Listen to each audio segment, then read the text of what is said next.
Chers téléspectateurs, bonsoir et bienvenue dans cette édition d'Owa News. Tout de suite, les titres de l'actualité. Lancement des réunions publiques sur l'élaboration du nouveau PPRN 2021. Nous parlerons de la signature de la convention CARE. Et pour terminer, 17 jeunes Saint-Martinois reçoivent leur diplôme BAPAT. Voici les titres que nous développerons dans ce journal.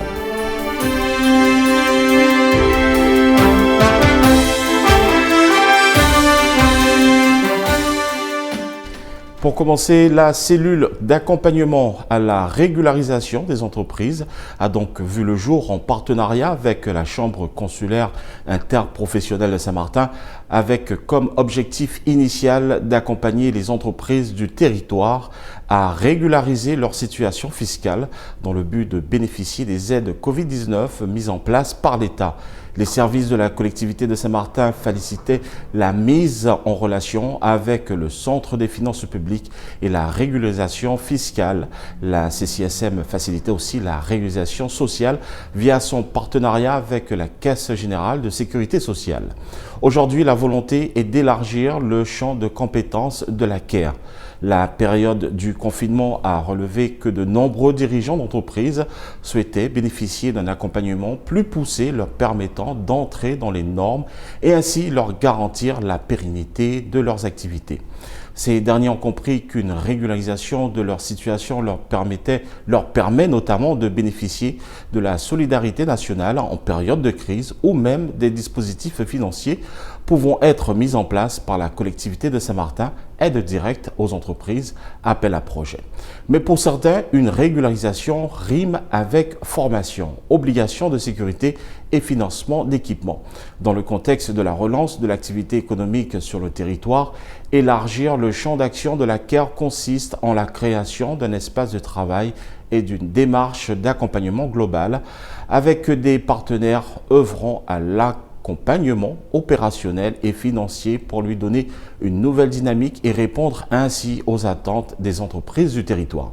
À travers un partenariat entre la collectivité, l'État, le Centre des finances publiques, la Chambre consulaire interprofessionnelle de Saint-Martin, Initiative Saint-Martin Active et l'ADI, CARE se veut un outil d'accompagnement à la régularisation des acteurs économiques en difficulté fiscale ou sociale et souhaitant mettre en œuvre des actions leur permettant de consolider leur structure dans un objectif de relance et de développement de leurs activités. Un outil d'accompagnement à la création d'activités en faveur des acteurs économiques informels. Ce travail d'accompagnement nécessite l'implication de l'ensemble des acteurs et opérateurs économiques du territoire. Chaque partenaire économique porte des missions qui lui sont propres et contribuent à consolider et pérenniser la création d'entreprises, que ce soit via des conseils pour passer de l'idée au projet, des conseils à la création d'entreprises et formalités administratives de création. La formation à l'acquisition de connaissances sur la gestion d'entreprise et les obligations administratives et réglementaires. L'appui au montage de projets et de l'ingénierie financière, l'accompagnement post-création et ou du coaching individualisé. Toujours dans l'actualité locale, l'État, sous l'égide du préfet Serge Goutéran, présente actuellement dans les quartiers les enjeux du nouveau PPRN de Saint-Martin. Ce document qui se construit avec la population et les personnes de l'art est en cours d'élaboration et sera présenté au mois d'août. L'enjeu est d'élaborer un règlement qui prenne en compte à la fois la sécurisation des populations vivant sur le littoral et les spécificités du territoire. La collectivité de Saint-Martin, à travers son président Daniel Gibbs et ses élus, s'associe à la concertation publique dans un souci de concerter le plus grand nombre. Plusieurs réunions sont programmées dans les quartiers durant le mois de mai. La première réunion a eu lieu à Grand-Case, mardi 4 mai, et la deuxième à Quartier d'Orléans, jeudi 6 mai. Donc ça, c'est pour la première session. Les prochaines dates sont les suivantes. Mardi 11 mai 2021 à 18h à Marigot au lycée professionnel. Le mardi 18 mai 2021 à 18h dans le secteur de Saint-Négrand à l'école Jérôme Beaupère. Concernant la deuxième session, session. Donc jeudi 20 mai 2021 à 18 h dans le secteur de Grand-Case au lycée Robert Vénom. Mardi 25 mai 2021 à 18 h dans le secteur de Quartier d'Orléans au collège Quartier d'Orléans. Mardi 27 mai 2021 à 18 h dans le secteur Marigot au lycée professionnel. Mardi 1er juin 2021 à 18 h dans le secteur de Saint-Négrang à l'école Jérôme Beaupère. Le président Daniel Gibbs a présidé la cérémonie de remise du diplôme BAPAT à 17 jeunes Saint-Martinois ayant passé avec succès leur brevet d'aptitude professionnelle d'assistant animateur technicien. Cette formation a été animée par le CREPS Antilles-Guyane à travers le formateur Monsieur Philippe Lemaître. L'État étant également partenaire. Elle a été financée par le Fonds social européen, le FSE, à hauteur de 85% et les 15% restants étant pris en charge par la collectivité.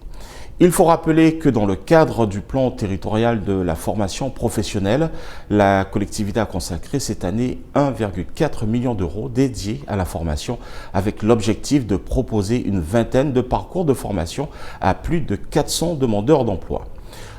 Sur l'axe 2019-2020, la collectivité a formé 287 personnes, sans compter les suites de parcours recensées depuis le début de l'année 2021 et les entrées en formation dans le cadre du dispositif de l'aide individuelle à la formation. Les demandeurs d'emploi peuvent aussi souscrire au plan d'investissement dans les compétences, le PIC, qui sur l'année 2020 a permis de former 300 personnes identifiées par le Pôle emploi. Nos 17 jeunes récipiendaires du BAPAT peuvent désormais exercer leurs compétences dans le domaine de l'animation sportive ou de l'animation socio-culturelle. Le président a salué leur persévérance et leur réussite dans un contexte de crise sanitaire difficile pour tout le monde. Toujours dans l'actualité locale, le président de la collectivité de Saint-Martin s'est rendu sur le vaccinodrome de Galisbé aujourd'hui pour recevoir la première dose du vaccin Pfizer contre le Covid-19. Le préfet Serge Goutéron, ayant lui-même déjà reçu son vaccin, était sur place avec le président. Une occasion de saluer conjointement les équipes de la Croix-Rouge qui animent ce dispositif. L'enjeu aujourd'hui est de faire en sorte que la population soit protégée et que notre territoire puisse rouvrir au tourisme et reprendre progressivement une vie sociale et économique normale. Fils de médecin, le président indiquait que toute sa famille avait déjà reçu le vaccin et qu'il souhaitait lui aussi être vacciné pour donner l'exemple et se protéger. Il faut faire confiance à la médecine. Il s'agit de se protéger, de protéger les autres et surtout de permettre à notre territoire de retrouver un fonctionnement normal. Il invite donc toute la population à faire cette démarche solidaire, a-t-il déclaré. Le vaccinodrome a ouvert ses portes lundi 3 mai sur le site de Galisbé. Il accueille le public plus de 18 ans, de 8 h à 16 h du lundi au samedi. Il suffit de se présenter sans rendez-vous, muni de sa carte vitale ou d'un justificatif de domicile. Le vaccin est pris en charge à 100% par l'assurance maladie. Les équipes de la Croix-Rouge sont entièrement mobilisées pour vous accueillir dans le respect des gestes barrières.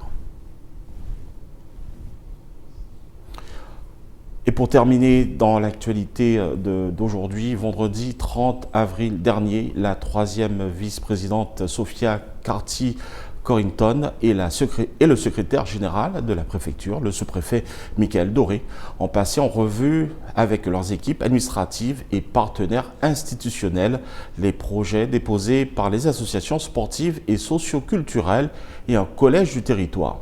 Ce travail de fond a permis d'analyser les dossiers et d'établir le montant des subventions à déployer dans le cadre de cet appel à projet. Ces opérations initiées au bénéfice des quartiers prioritaires de la politique de la ville, Saint-Négrang et Quartier d'Orléans, vont permettre d'accompagner les habitants de ces secteurs à travers des actions concrètes dans le domaine du sport, de l'animation, de l'insertion, du portage de projets d'entreprise, du numérique, mais aussi de la culture, de l'éducation ou encore de l'économie sociale et solidaire. 72 dossiers émanant de 40 associations et un collège réussite éducative ont été analysés lors de cette session de travail. Un montant de 720 000 € a été estimé pour le financement de ces dispositifs.